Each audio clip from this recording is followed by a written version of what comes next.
Hello friends, welcome back to study mania. इस video में हम लोग ज्ञान बिंदु जीएस एकेडमी के द्वारा शुरू किए गए बिहार दरोगा पीटी का जो होमवर्क सीरीज है उसका डे 27 को डिस्कस करेंगे, जो 28 फरवरी 2025 को डिस्कस कराया गया था। शुरू करते हैं। पहला क्वेश्चन जो है करेंट अफेयर्स और क्वेश्चन बैंक से दिया हुआ है। पहला क्वेश्चन है, प्रीडेटर ड्रोन समझौता किन दो देशों के बीच किया गया था? तो जो प्रीडेटर ड्रोन समझौता किया गया था यह भारत और अमेरिका के बीच में किया गया था। याद रखेंगे कि प्रीडेटर ड्रोन समझौता जो है यह भारत और अमेरिका के बीच किया गया था। नेक्स्ट है कि भारतीय वायुसेना के 92वें स्थापना दिवस पर एयर शो 2024 का आयोजन कहाँ किया गया है? तो भारतीय वायुसेना के जो 92वें स्थापना दिवस है इसके अवसर पर एयर शो 2024 का आयोजन किया गया है। यह मरीन बीच चेन्नई में किया गया था। अगला क्वेश्चन है, भारत का पहला स्वदेशी रूप से विकसित प्रदूषण नियंत्रक पोत कौन सा है तथा इसका निर्माण जो है किसके द्वारा किया गया है? तो भारत का पहला जो है स्वदेशी रूप से विकसित प्रदूषण नियंत्रण पोत, इसका नाम है समुद्र प्रताप और इसका निर्माण जो किया गया है यह गोवा सीपीआर्ट लिमिटेड के द्वारा किया गया है। याद रखेंगे कि भारत का पहला स्वदेशी रूप से विकसित जो है प्रदूषण नियंत्रक पोत, इसका निर्माण यह समुद्र प्रताप इसका नाम है और इसका निर्माण जो है किया गया है गोवा सीपीआर्ट लिमिटेड के द्वारा किया गया है। नेक्स्ट है, हाल ही में सेना में शामिल पहला स्वदेशी लाइटरिंग म्यूनिशन आत्मघाती ड्रोन कौन सा है? तो इसका नाम है नागास्त्र। नागास्त्र जो 1.0 है यह हाल ही में सेना में शामिल पहला स्वदेशी लाइटिंग म्यूनिशन आत्मघाती ड्रोन है। नेक्स्ट है कि हाल ही में भारतीय सेना द्वारा हथियार प्रणाली स्कूल कहाँ बनाया गया है? तो हाल ही में भारतीय सेना के द्वारा जो है हथियार प्रणाली स्कूल बनाया गया है हैदराबाद के बेगमपेट सैन्य बेस पर बनाया गया है। याद रखेंगे कि हैदराबाद में ही बेगमपेट इंटरनेशनल एयरपोर्ट है और साथ ही याद रखेंगे कि कर्नाटक में स्थित है कैंपेगौड़ा एयरपोर्ट जो कि ग्रीन एयरपोर्ट है। याद रखेंगे कि जो कैंपेगौड़ा एयरपोर्ट है कर्नाटक का यह ग्रीन एयरपोर्ट भी है। नेक्स्ट है कि मालाबार नौसैनिक अभ्यास किन देशों के बीच आयोजित किया गया है? तो मालाबार नौसैनिक अभ्यास जो है यह आयोजित हुआ है क्वाड देशों के बीच में हुआ है, जिसमें शामिल है इंडिया, उसके बाद अमेरिका, जापान और ऑस्ट्रेलिया। यानी मालाबार जो नौसैनिक अभ्यास होता है यह क्वाड कंट्री के बीच में होता है। और साथ ही याद रखेंगे कि एक है डेजर्ट साइक्लोन। तो जो डेजर्ट साइक्लोन अभ्यास है यह किया गया है भारत और यूएई के बीच में। हैंड इन हैंड जो होता है यह होता है भारत और चीन के बीच में। सूर्य किरण जो होता है यह भारत और नेपाल के बीच में होता है। याद रखेंगे कि हैंड इन हैंड जो है यह चाइना के साथ होता है। अगला है कि हाल ही में रक्षा अनुसंधान एवं विकास संगठन यानी डीआरडीओ ने कहां से रुद्रम 2 मिसाइल का सफलतापूर्वक परीक्षण किया है? तो रुद्रम 2 मिसाइल का सफलतापूर्वक जो परीक्षण किया गया है यह उड़ीसा से किया गया है, चांदीपुर से। और साथ ही याद रखेंगे कि रुद्रम 2 मिसाइल जो है यह बनाया गया है किसके द्वारा? डीआरडीओ के द्वारा। और डीआरडीओ का जो स्थापना वर्ष है यह है 1958। याद रखेंगे कि डीआरडीओ का जो स्थापना किया गया था 1958 में किया गया था। अगर आपसे पूछा जाए कि इसरो का स्थापना कब किया गया था, तो याद रखेंगे कि इसरो का जो स्थापना किया गया था, तो इसरो का स्थापना किया गया था 15 अगस्त को किया गया था 1969 में। याद रखेंगे कि 15 अगस्त 1969 को जो है इसरो का स्थापना किया गया था। नेक्स्ट है, रिमपैक नौसैनिक युद्धाभ्यास का आयोजन किस देश में किया गया है? तो रिमपैक नौसैनिक युद्धाभ्यास का जो आयोजन किया गया है यह अमेरिका में किया गया है। याद रखेंगे यह रिम ऑफ पैसिफिक में किया गया है रिमपैक, और यह नौसैनिक अभ्यास है। और साथ ही याद रखेंगे कि विश्व का सबसे बड़ा नौसैनिक अभ्यास जो है यह रिमपैक ही है। याद रखेंगे रिमपैक जो है विश्व का सबसे बड़ा नौसैनिक अभ्यास है। और साथ ही याद रखेंगे जो पिछले क्वेश्चन में दिया हुआ था ये रुद्रम 2 मिसाइल जो है यह डीआरडीओ के द्वारा बनाया गया है, और एक है रुद्रम 1। तो रुद्रम 1 जो मिसाइल है यह भारत का पहला एंटी रेडिएशन मिसाइल है जिसका नाम है रुद्रम 1। नेक्स्ट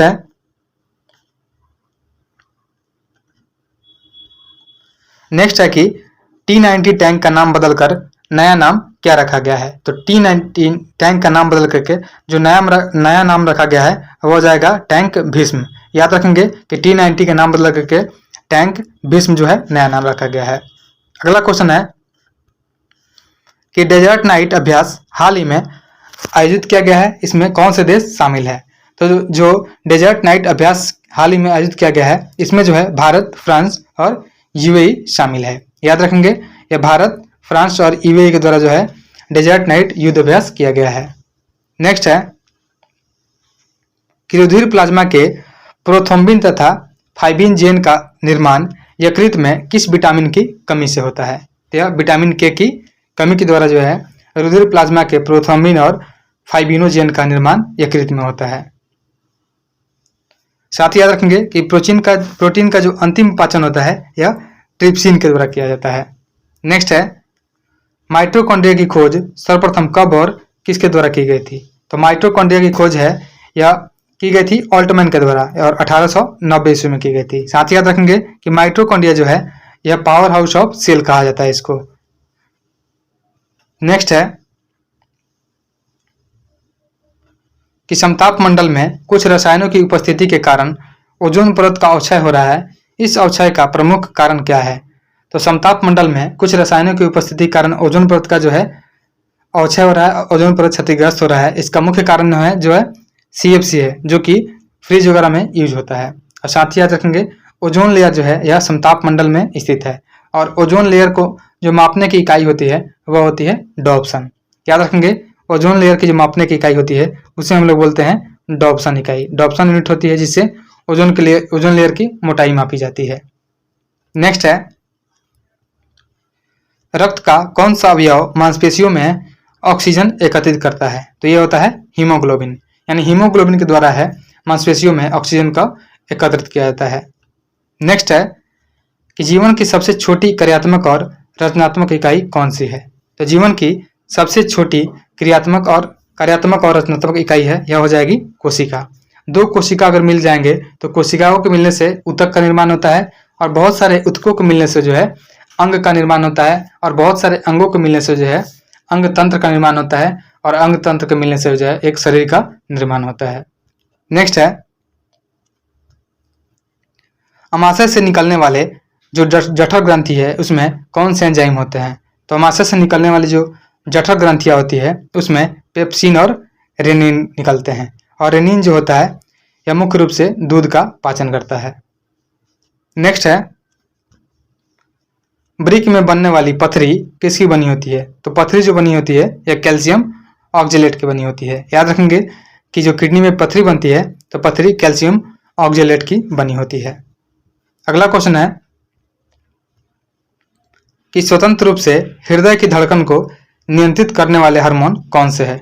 तो स्वतंत्र रूप से हृदय की धड़कन को नियंत्रित करने वाले जो हार्मोन हो जाएंगे उसमें शामिल है थायरॉक्सिन और एड्रेनालिन। याद रखेंगे थायरॉक्सिन और एड्रेनालिन हो जाएंगे। एड्रेनालिन हार्मोन जो है इसको बोलते हैं लड़ो उड़ो हार्मोन भी बोलते हैं। नेक्स्ट है इलेक्ट्रॉन की खोज कैथोड नलिका किरण के द्वारा किसने किया था? तो इलेक्ट्रॉन का जो खोज है यह कैथोड नलिका के द्वारा किया गया था जे थॉमसन के द्वारा। नेक्स्ट है मानव नेत्र का कौन सा भाग जो है कैमरे में लेंस की भांति काम करता है? तो कैमरे में लेंस की भांति जो है मानव के आंख में होता है रेटिना, यानी रेटिना जो होता है कैमरे के लेंस की भांति काम करता है। अगला क्वेश्चन है आवर्त सारणी का जो अष्टक नियम है किसके द्वारा दिया गया था तथा इसमें कितने तत्वों को रखा गया था? तो आवर्त सारणी का जो अष्टक नियम है यह दिया गया था न्यूलैंड्स के द्वारा और इसमें जो है टोटल 58 तत्वों को शामिल किया गया था, 56 तत्वों को शामिल किया गया था। याद रखेंगे कि अष्टक नियम जो है यह न्यूलैंड के द्वारा दिया गया था और इसमें टोटल 56 एलिमेंट को शामिल किया गया था। नेक्स्ट है निम्नलिखित में से कौन सी गैस है नोबल गैस समूह का भाग है? तो जो ग्रुप 8 होता है या इसको जीरो ग्रुप भी बोलते हैं, जीरो ग्रुप बोलते हैं, यह जो है नोबल गैस समूह का भाग है। नेक्स्ट है प्लाज्मोडियम परजीवी का दूसरा पोषक तत्व किसे कहा जाता है?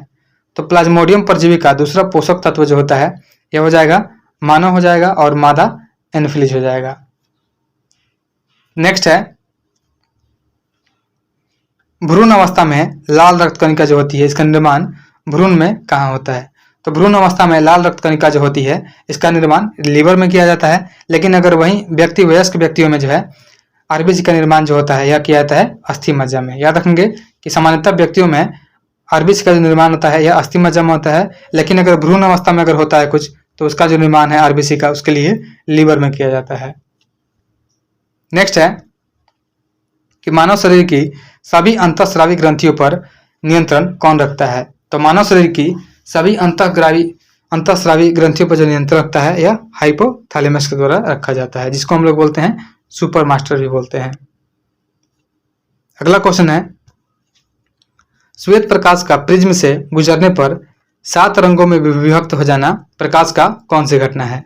तो श्वेत प्रकाश का प्रिज्म से गुजरने पर 7 रंगों में विभक्त हो जाना प्रकाश का ये हो जाएगा वर्ण विक्षेपण हो जाएगा। और सबसे पहले जो है प्रकाश को प्रिज्म से गुजार करके 7 रंगों में विक्षेपित किया गया था, यह न्यूटन के द्वारा किया गया था। नेक्स्ट है, गैस वेल्डिंग के लिए किन 2 मिश्रणों का प्रयोग करते हैं? तो गैस वेल्डिंग में जो है एसिटिलीन और ऑक्सीजन का प्रयोग किया जाता है। याद रखेंगे, गैस वेल्डिंग में एसिटिलीन और ऑक्सीजन का प्रयोग किया जाता है। अगला क्वेश्चन है, निम्नलिखित में से कौन सी बहिर्स्रावी ग्रंथि है? तो ऑप्शन दिया हुआ है थाइमस, लेक्राइमल, हाइपोथैलेमस और पिट्यूटरी ग्लैंड। तो इसमें जो हो जाएगा लेक्राइमल। लेक्राइमल ग्रंथि जो होती है यह आंखों में होती है। आंखों से जो आंसू आते हैं यह लेक्राइमल ग्रंथि के कारण ही आते हैं।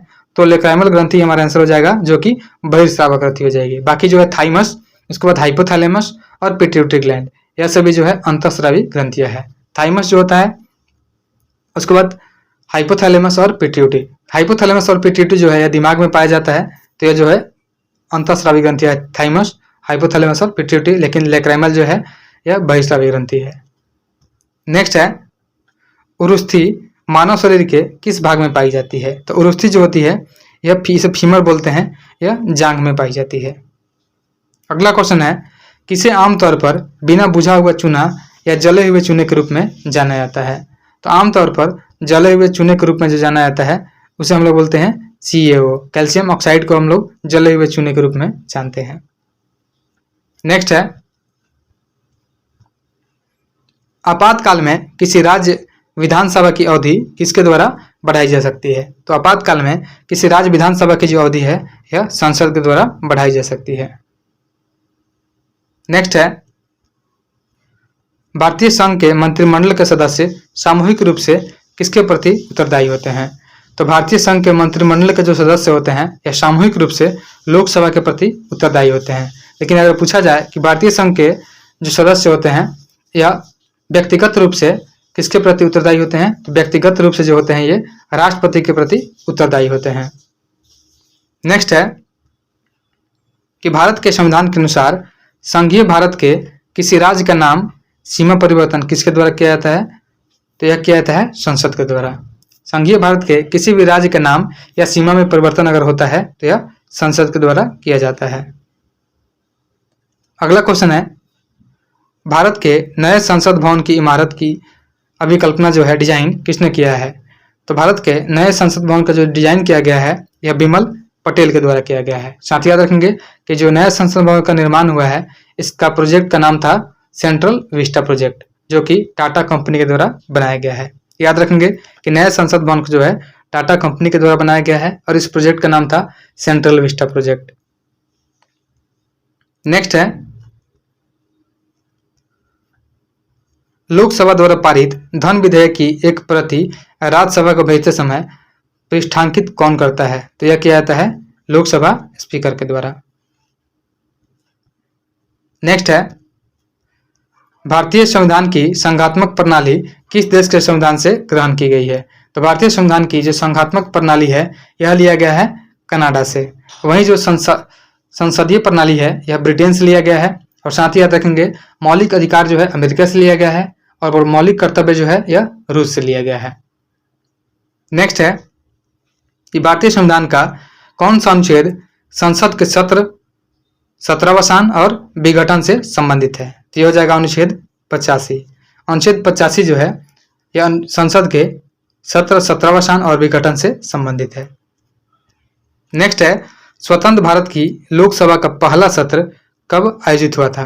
तो स्वतंत्र भारत की लोकसभा का जो पहला सत्र आयोजित किया गया था यह किया गया था 13 मई 1952 को किया गया था।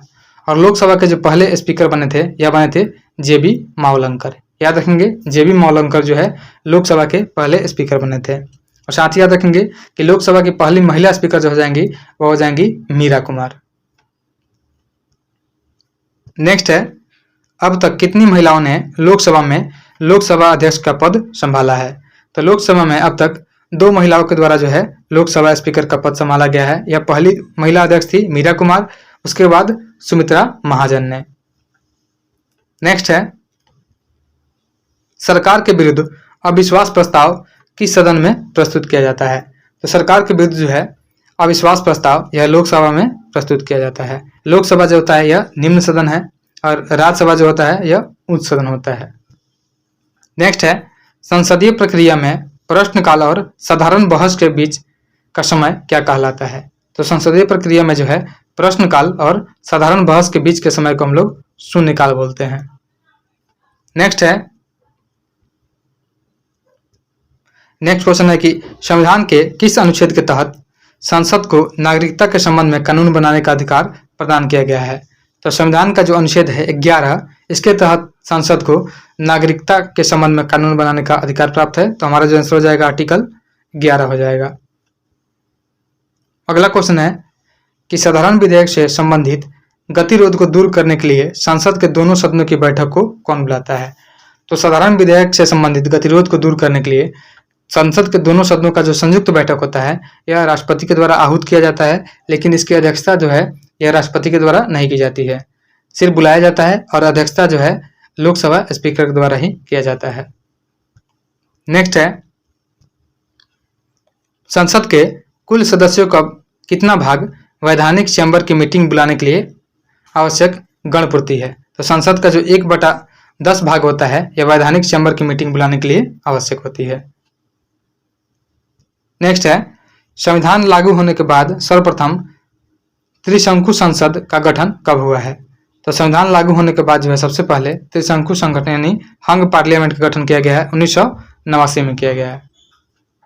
नेक्स्ट है, सामान्यतः 5 वर्ष की समाप्ति से पहले लोकसभा को निम्नलिखित में से किसके द्वारा विघटित किया जा सकता है? तो सामान्यतः जो है 5 वर्ष की समाप्ति के पहले लोकसभा को राष्ट्रपति के द्वारा प्रधानमंत्री के सलाह पर विघटित किया जा सकता है। अगला क्वेश्चन है कि लोकसभा में मंत्रिपरिषद के विरुद्ध अविश्वास का प्रस्ताव लाने के लिए न्यूनतम सदस्य संख्या कितनी होनी चाहिए? तो लोकसभा में मंत्रिपरिषद के विरुद्ध अविश्वास प्रस्ताव लाने के लिए न्यूनतम सदस्य संख्या जो है यह 50 होनी चाहिए। नेक्स्ट है, महात्मा गांधी की अध्यक्षता में भारतीय राष्ट्रीय कांग्रेस का वार्षिक सम्मेलन कहाँ हुआ था? तो महात्मा गांधी की अध्यक्षता में भारतीय राष्ट्रीय कांग्रेस का पहला अधिवेशन जो हुआ था यह 1924 में बेलगाम अधिवेशन हुआ था। याद रखेंगे कि महात्मा गांधी की अध्यक्षता में भारतीय राष्ट्रीय कांग्रेस का वार्षिक सम्मेलन 1924 में बेलगाम में किया गया था। नेक्स्ट है, हिंदुस्तान सोशलिस्ट रिपब्लिकन आर्मी जो है HSRA की स्थापना कब और कहाँ की गई? तो HSRA की जो स्थापना की गई 1928 में की गई और यह फिरोज शाह कोटला मैदान दिल्ली में की गई थी। नेक्स्ट है, 1930 में किस वायसराय को महात्मा गांधी ने अपने नमक सत्याग्रह की अग्रिम सूचना दी थी? तो यह थे लॉर्ड इरविन, यानी लॉर्ड इरविन को 1930 में महात्मा गांधी ने अपने नमक सत्याग्रह की पहले ही सूचना दे दी थी। नेक्स्ट है, रॉलेट आंदोलन के संचालन हेतु सत्याग्रह सभा नामक संगठन किसने बनाया? तो रॉलेट एक्ट के संचालन हेतु सत्याग्रह सभा नामक संगठन बनाया गया था, यह महात्मा गांधी के द्वारा बनाया गया था। नेक्स्ट है, कांग्रेस के किस अधिवेशन में कार्य समिति को सविनय अवज्ञा आंदोलन प्रारंभ करने का प्राधिकृत किया गया था? तो यह हो जाएगा लाहौर अधिवेशन 1929 में, जिसकी अध्यक्षता जो किया गया था पंडित जवाहरलाल नेहरू के द्वारा किया गया था। याद रखेंगे कांग्रेस का जो अधिवेशन हुआ था लाहौर अधिवेशन 1929 में, इसकी अध्यक्षता पंडित जवाहरलाल नेहरू ने किया था। इसमें कार्य समिति को सविनय अवज्ञा आंदोलन प्रारंभ करने के लिए प्राधिकृत भी किया गया था। नेक्स्ट है 53 नंबर, रॉलेट एक्ट की प्रतिक्रिया के रूप में किस दिन को राष्ट्रीय अपमान दिवस के रूप में आयोजित किया गया था? तो यह था 6 अप्रैल 1919, यानी 6 अप्रैल 1919 को जो है रॉलेट एक्ट की प्रतिक्रिया के रूप में राष्ट्रीय अपमान दिवस के रूप में आयोजित किया गया था। याद रखेंगे। नेक्स्ट है, अगला क्वेश्चन है कि किस राष्ट्रीय आंदोलन में सरदार वल्लभ भाई पटेल ने मुख्य भूमिका निभाई थी? तो यह था बारदोली सत्याग्रह। याद रखेंगे बारदोली सत्याग्रह जो हुआ था यह हुआ था 1928 में, और इसमें मुख्य भूमिका में जो थे यह थे सरदार वल्लभ भाई पटेल। साथ ही याद रखेंगे कि सरदार वल्लभ भाई पटेल को जो है भारत का बिस्मार्क भी कहा जाता है। नेक्स्ट है, अगला है कि ब्रिटिश सरकार द्वारा भारत सरकार अधिनियम 1919 की समीक्षा के लिए एक भारतीय संवैधानिक आयोग नियुक्त किया गया था। इस आयोग को किस नाम से जानते हैं? तो ब्रिटिश सरकार द्वारा भारत सरकार अधिनियम 1919 की समीक्षा के लिए एक भारतीय संवैधानिक आयोग नियुक्त किया गया था और इसका नाम था साइमन कमीशन। इसे व्हाइट कमीशन के भी नाम से जानते थे। साथ ही याद रखेंगे कि फरवरी 1928 में इसका विरोध किया गया काला झंडा दिखा करके। वहीं अक्टूबर 1928 में लाला लाजपत राय के द्वारा जो है साइमन कमीशन का विरोध किया गया था। इसमें सिर्फ अंग्रेज लोग थे, इसलिए इसे व्हाइट कमीशन भी कहा जाता था। नेक्स्ट है, भगत सिंह और बटुकेश्वर दत्त ने निम्नलिखित में से किस विधेयक के विरोध में 8 अप्रैल 1929 को केंद्रीय विधानसभा में बम फेंका था? तो भगत सिंह और बटुकेश्वर दत्त के द्वारा जो है जन सुरक्षा विधेयक के विरोध में 8 अप्रैल 1929 को यह सेंट्रल असेंबली जो था उसमें बम फेंका गया था। तो याद रखेंगे इस विधेयक का नाम था जन सुरक्षा विधेयक। नेक्स्ट है, अगला है कि भारतीय राष्ट्रीय कांग्रेस के जो कराची अधिवेशन हुआ था 1931 में, इसकी अध्यक्षता किसने की थी? तो भारतीय राष्ट्रीय कांग्रेस के कराची अधिवेशन 1931 की जो अध्यक्षता की गई थी, यह की गई थी सरदार वल्लभ भाई पटेल के द्वारा। याद रखेंगे। नेक्स्ट है कि गांधी जी ने दांडी समुद्र तट पर नमक कानून का उल्लंघन कब किया था? तो गांधी जी के द्वारा जो है नमक कानून का उल्लंघन किया गया था, यह किया गया था 6 अप्रैल 1930 को। साथ ही याद रखेंगे कि दांडी यात्रा जो निकाली गई थी, यह निकाली गई थी 12 मार्च को निकाली गई थी। 12 मार्च 1930 को निकाली गई थी और यह जो है 6 अप्रैल 1930 तक पहुंच करके 24 दिनों में इन्होंने अपनी यात्रा पूरी की थी। नेक्स्ट है कि किस भारतीय जन आंदोलन की शुरुआत महात्मा गांधी के प्रसिद्ध दांडी यात्रा से शुरू हुई थी? तो यह है सविनय अवज्ञा आंदोलन। इसमें सविनय अवज्ञा आंदोलन जो है 1930 में शुरू की गई थी। यह भारतीय जन आंदोलन की शुरुआत जो है इसकी महात्मा गांधी के प्रसिद्ध दांडी यात्रा के साथ ही शुरू हुई थी। नेक्स्ट है, किस कृत्य के कारण भगत सिंह, राजगुरु और सुखदेव को 23 मार्च 1931 को फांसी की सजा दी गई थी? तो यह दी गई थी सैंडर्स हत्याकांड के कारण। याद रखेंगे कि सैंडर्स की हत्या के कारण भगत सिंह, राजगुरु और सुखदेव को 23 मार्च 1931 को फांसी की सजा सुनाई गई थी। नेक्स्ट है कि भारत में वायु परिवहन की शुरुआत कब और कहां से की गई थी? तो भारत में जो है वायु परिवहन की शुरुआत 1911 में की गई थी और यह फ्लाइट चली थी पहली बार, यह इलाहाबाद से नैनी तक ही चली थी और यह कमर्शियल फ्लाइट थी। याद रखेंगे कमर्शियल फ्लाइट 1911 में पहली बार भारत में इलाहाबाद से नैनी तक चली थी। वहीं जो डोमेस्टिक फ्लाइट है, पहली बार घरेलू फ्लाइट, यह दिल्ली से लाहौर के बीच में चलाई गई थी। याद रखेंगे कि भारत में पहली बार जो डोमेस्टिक फ्लाइट है, घरेलू फ्लाइट, यह चलाई गई थी दिल्ली से लाहौर, और कमर्शियल जो है यह 1911 में इलाहाबाद से नैनी के बीच में चलाई गई थी। अगला क्वेश्चन है कि भारतीय रेल के कितने जोन में बांटा गया है और रेलवे का प्रथम और नवीनतम जोन कौन सा है? तो भारतीय रेल जो है इसे टोटल 18 जोनों में विभाजित किया गया है। याद रखेंगे 18 जोनों में विभाजित किया गया है और पहला जो हो जाएगा यह हो जाएगा उत्तर रेलवे, नॉर्थ डिवीजन हो जाएगा जो उत्तर रेलवे हो जाएगा। उसके बाद जो है सबसे नया जो है यह है east coast railway. East coastal railway जो है विशाखापट्टनम इसका मुख्यालय है, यह सबसे नया रेलवे हो जाएगा। नेक्स्ट है, किस समिति की सिफारिश पर रेल बजट को आम बजट से अलग कर दिया गया था? तो रेल बजट को आम बजट से अलग किया गया था, यह एक वर्ष समिति की सिफारिश पर 1924 में किया गया था। साथ ही याद रखेंगे कि रेल बजट और आम बजट को साथ में पेश किया गया था, 2017 में पेश किया गया था फिर से। नेक्स्ट है, अगला क्वेश्चन है कि भारत में राजमार्ग से संबंधित स्वर्णिम चतुर्भुज योजना कितने महासागरों को जोड़ती है? तो भारत में राजमार्ग से संबंधित स्वर्णिम चतुर्भुज योजना जो है यह 4 महानगरों को जोड़ती है, जिसमें शामिल है दिल्ली, मुंबई, चेन्नई और कोलकाता। अगला क्वेश्चन है,